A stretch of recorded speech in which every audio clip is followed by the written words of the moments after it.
সালামুন আলাইকুম সম্মানিত ভিউয়ার্স। আজ আমি আপনাদের জন্য আল কুরআন থেকে কিছু গুরুত্বপূর্ণ বিষয় তুলে ধরেছি। এগুলো আমার ব্যক্তিগত গবেষণার ফলাফল, তাই ভুল হওয়া স্বাভাবিক। আমি একজন সাধারণ শিক্ষার্থী মাত্র। যদি কোথাও ভুল পান, দয়া করে আল কুরআনের প্রমাণ দিয়ে সংশোধন করুন, আমি তা সানন্দে গ্রহণ করব। আমি স্পষ্ট করে বলতে চাই, আমি কোনো মায়হাব বিরোধী নই। আমার একমাত্র উদ্দেশ্য হল আল কুরআনে যা আছে সেটি আপনাদের সামনে সঠিকভাবে তুলে ধরা। আপনাদের কর্তব্য হবে কুরআনের সাথে মিলিয়ে দেখুন। যদি সঠিক মনে হয় তাহলে অন্যদের কাছেও পৌঁছে দিন। আমার ছোট্ট অনুরোধ, একটি লাইক করলে বুঝুক যে আপনি বিষয়বস্তুকে বিশ্বাসযোগ্য মনে করেছেন। উপরে একটি আইকন দেখতে পাবেন, সেখানে ক্লিক করলে আরও অনেক ভিডিও পাবেন। ইআইকিউ চ্যানেলে নিয়মিত নতুন ভিডিও আপলোড হবে, চোখ রাখুন। ভয়েসের উপরে উপদেশ কন্টেন্টগুলা পড়ুন ও হৃদয়ে গেঁথে রাখুন।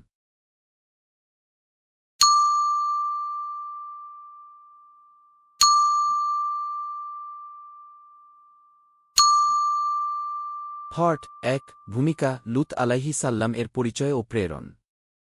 বিসমিল্লাহির রাহমানির রাহিম। সমস্ত প্রশংসা আল্লাহর জন্য, যিনি বিশ্বজগতের রব। আজ আমরা আলোচনা করব একজন মহান নবী হযরত লূত আলাইহিস সালামের ঘটনা, যা কুরআনে বহুবার উল্লেখিত হয়েছে। লূত আলাইহিস সালাম ছিলেন হযরত ইব্রাহিম আলাইহিস সালামের ভ্রাতুষ্পুত্র। ইব্রাহিম আলাইহিস সাল্লাম ছিলেন মহান আল্লাহর খলিল, আর তার সাথে প্রথম থেকেই লূত আলাইহিস সাল্লাম ও ঈমান গ্রহণ করেছিলেন। সূরা আনকাবুত ২-৯-২৬ এ আল্লাহ বলেন, বাংলা অর্থ, আর লূত তার প্রতি ঈমান আনলেন। এখান থেকেই বোঝা যায় লূত আলাইহিস সাল্লাম ছিলেন ইব্রাহিম আলাইহিস সাল্লাম এর ঘনিষ্ঠ সঙ্গী এবং সত্যের অনুসারী প্রথম দিককার ব্যক্তিদের একজন।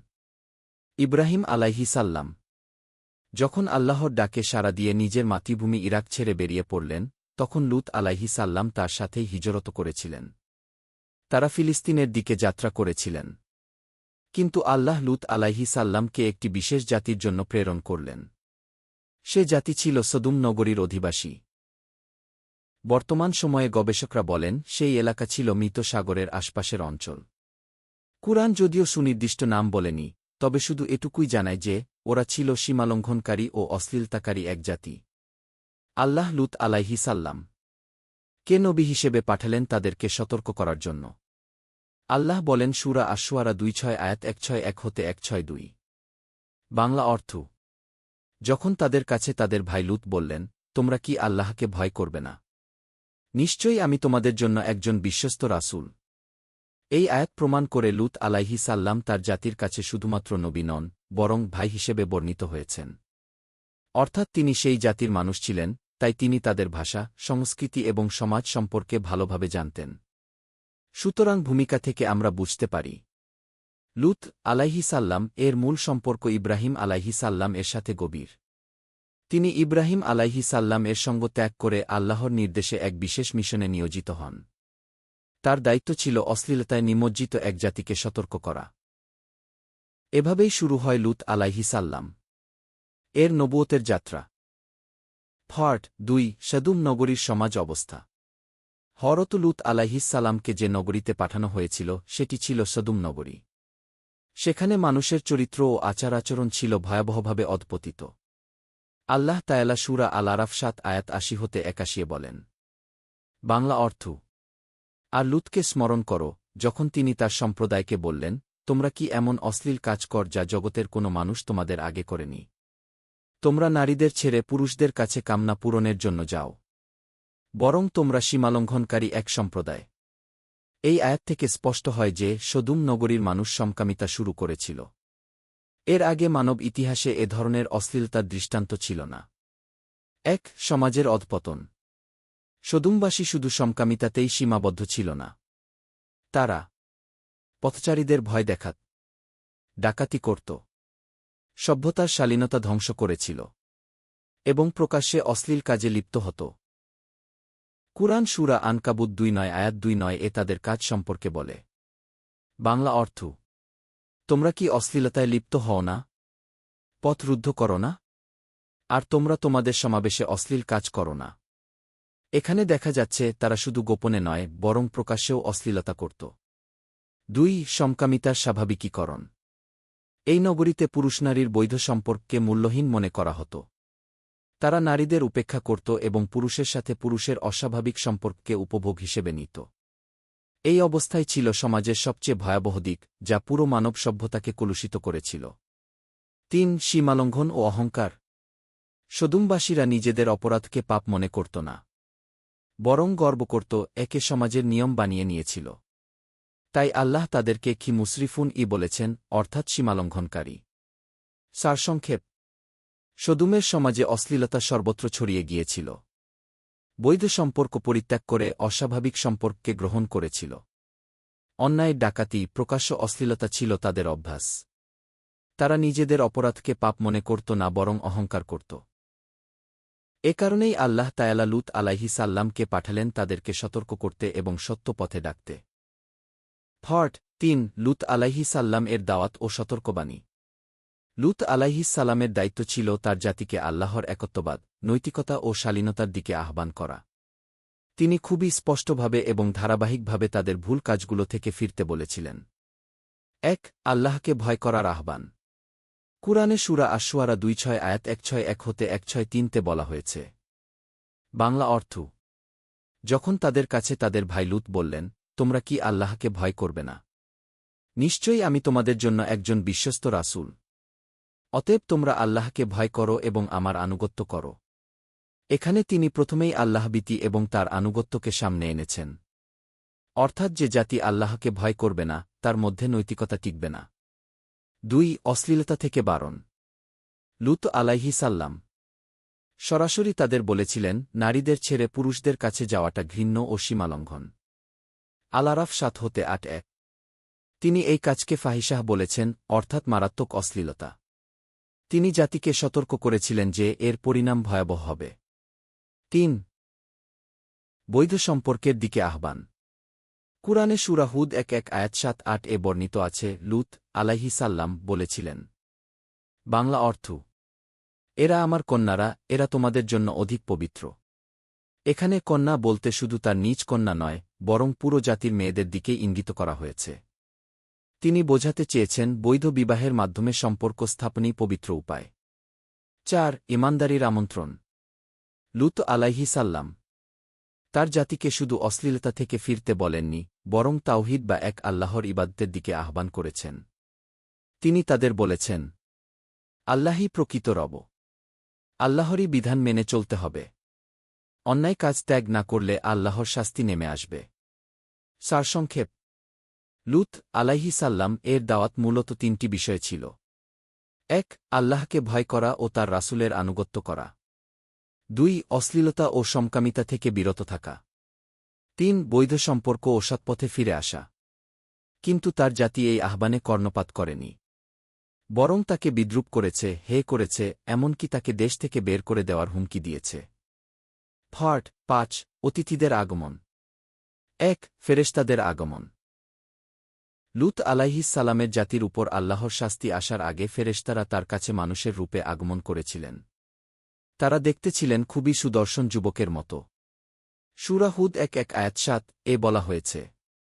বাংলা অর্থ: আর যখন আমাদের ফেরেশতারা লূতের কাছে এল, তখন তিনি তাদের জন্য চিন্তিত হলেন এবং তাদের ব্যাপারে অসহায় বোধ করলেন। লূত আলাইহিস সাল্লাম বুঝতে পেরেছিলেন, তার জাতি যদি এই অতিথিদের দেখে ফেলে, তবে তারা অশ্লীলতার জন্য ছুটে আসবে। এজন্য তিনি গভীর উদ্বিগ্ন হয়ে পড়লেন। ২ জাতির লালসা। যা আশঙ্কা করেছিলেন তাই ঘটল।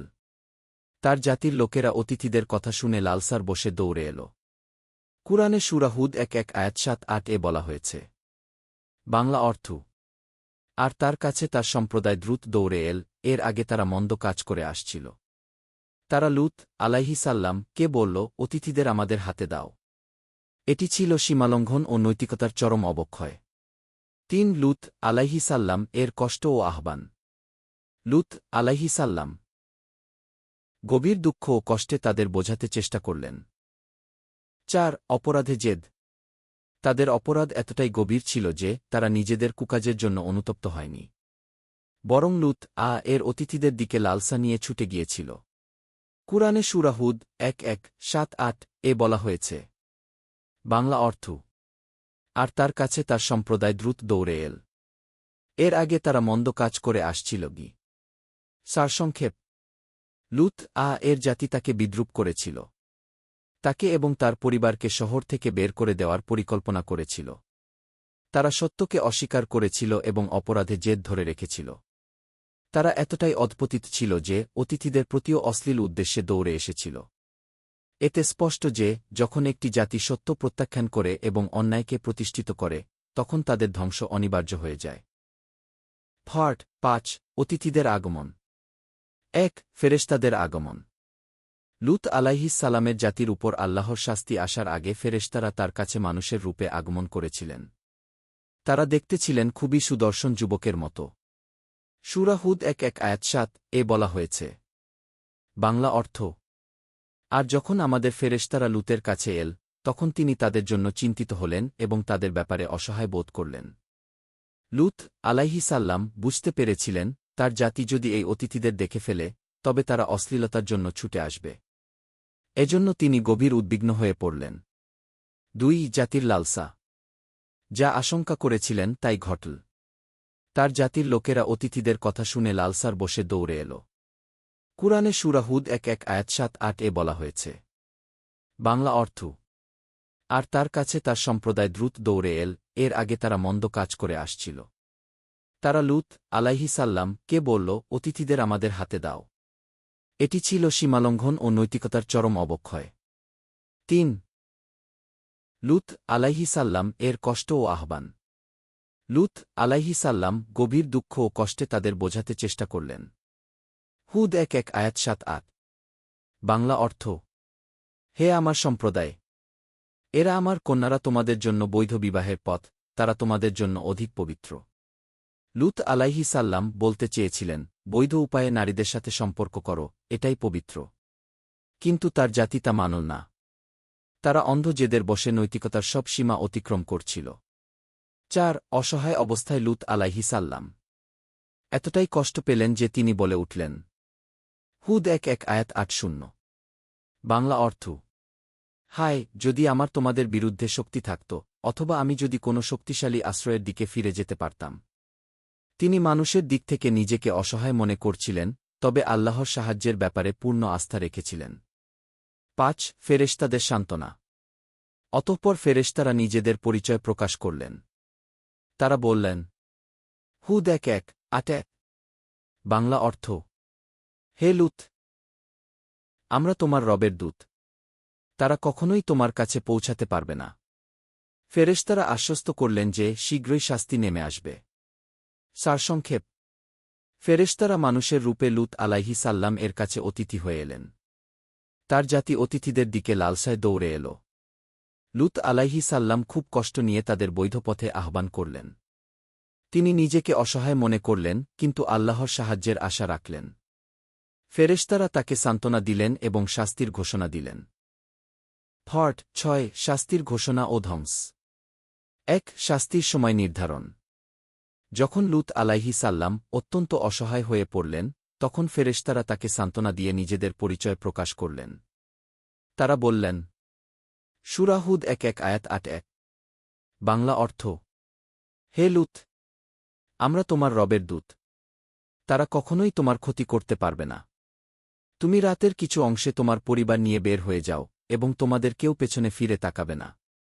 কেবল তোমার স্ত্রী ছাড়া, নিশ্চয়ই তাকে আঘাত করবে যা তাদের আঘাত করবে। এখানে ফেরেশতারা ঘোষণা দিলেন, শাস্তি আসছে, তবে লূত আলাইহিস সাল্লাম ও তার পরিবারকে বাঁচানো হবে, স্ত্রী ছাড়া। ২. ধ্বংসের ধরন।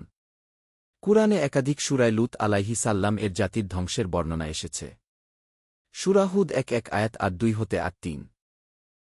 বাংলা অর্থ: অতঃপর যখন আমাদের আদেশ এসে গেল, আমি তাদের জনপদের মূর্ধাংশকে নিম্নাংশে পরিণত করলাম, আর তাদের উপর ঝরাতে লাগলাম পোড়ামাটির পাথর, স্তরে স্তরে।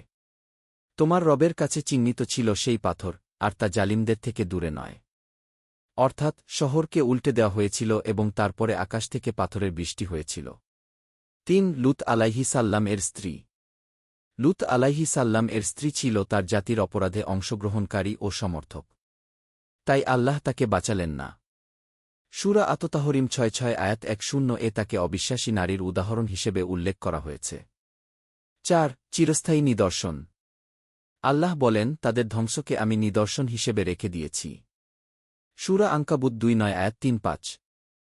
বাংলা অর্থ: আমি তো সেখান থেকে একটি স্পষ্ট নিদর্শন রেখে দিয়েছি তাদের জন্য, যারা বুদ্ধি খাটায়। এই নিদর্শন মানুষকে শিক্ষা দেওয়ার জন্য, যেন তারা আল্লাহর অবাধ্য হয়ে ধ্বংস না হয়। সারসংক্ষেপ: ফেরেশতারা লূত আলাইহিসাল্লামকে রাতে পরিবার নিয়ে বের হওয়ার নির্দেশ দিলেন। স্ত্রী ছাড়া সবাইকে রক্ষা করা হল। জাতির জনপদ উল্টে দেওয়া হল এবং তাদের উপর পাথরের বৃষ্টি হল। তাদের ধ্বংস আজও মানবজাতির জন্য শিক্ষা ও সতর্কবার্তা হিসেবে রেখে দেওয়া হয়েছে। 7 শিক্ষণীয় দিক।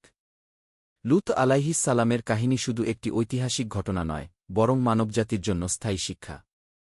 কুরআন এই ঘটনার মাধ্যমে স্পষ্ট বার্তা দিয়েছে, যে জাতি নৈতিকতা ধ্বংস করে, সত্য প্রত্যাখ্যান করে এবং সীমালঙ্ঘনে জেদ ধরে, তারা আল্লাহর শাস্তি থেকে রক্ষা পায় না। 1 অশ্লীলতার পরিণতি।